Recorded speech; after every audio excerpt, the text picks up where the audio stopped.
boys and girls. This is Mrs. Petroff with Chester, and Chester's a little obsessed with the videos that he's in, and he asked if he could watch the video so that way he can learn more about writing a fact about where he lives. And so last week he's watching the video where we first sketched where we lived and we labeled where we lived.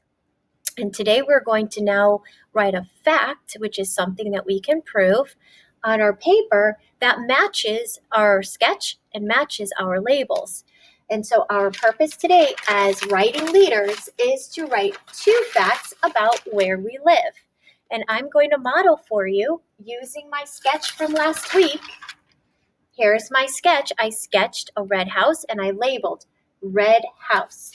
And so because our genre is nonfiction and we're going to learn about facts all about you, I'm going to take a fact and I'm going to write, I live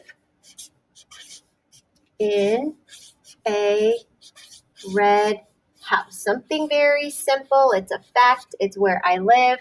I live in a red house. I start with a capital letter. I have finger spacing. And don't forget, this is a fact about where we live. So if I were to describe my house, I would say, I live in a red house.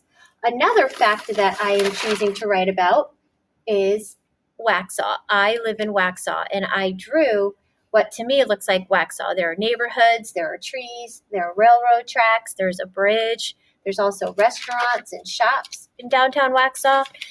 So I will write for my next fact, I live in Waxhaw. That's a fact. It's something that we can prove, and it's information. How can I prove it? Well, you can look to see what my address is, and you can see that I live in Waxhaw. How can I prove I live in a red house? You would come and look at my house and notice that it is red.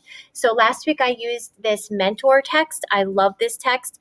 These are just 2 examples of what you could write about where you live, but there are other things you could write about in terms of where you live. Maybe you want to talk about your room. Maybe you want to talk about what your house looks like inside. So in this mentor text, there's pictures of your house. Maybe you want to talk about that where you live. We talked about the town. That's where I came up with Waxhaw. You might want to say, I live in North Carolina. That is something about where you live. That's the state that you live in. And then if you wanted to even go further, you can say you live in the United States of America. So this would be facts about where you live. And I love this mentor text, me on the map. It just helps us to get our information and get our mind moving on what we want to write about in terms of where we live. So let's see. Yep, Chester's still watching himself on the video. So now it's your turn, boys and girls. Your job as writing leaders is to take your paper. It says facts about my house, and you will write the 2 facts on the lined paper. Last week you drew your pictures in your sketch. This week you are going to write your 2 facts. So have fun writing. Chester, I think it's time for you to, oh, sorry, I don't want to interrupt his learning about his sketching and labeling about where he lives, but all right, well, have fun writing, boys and girls.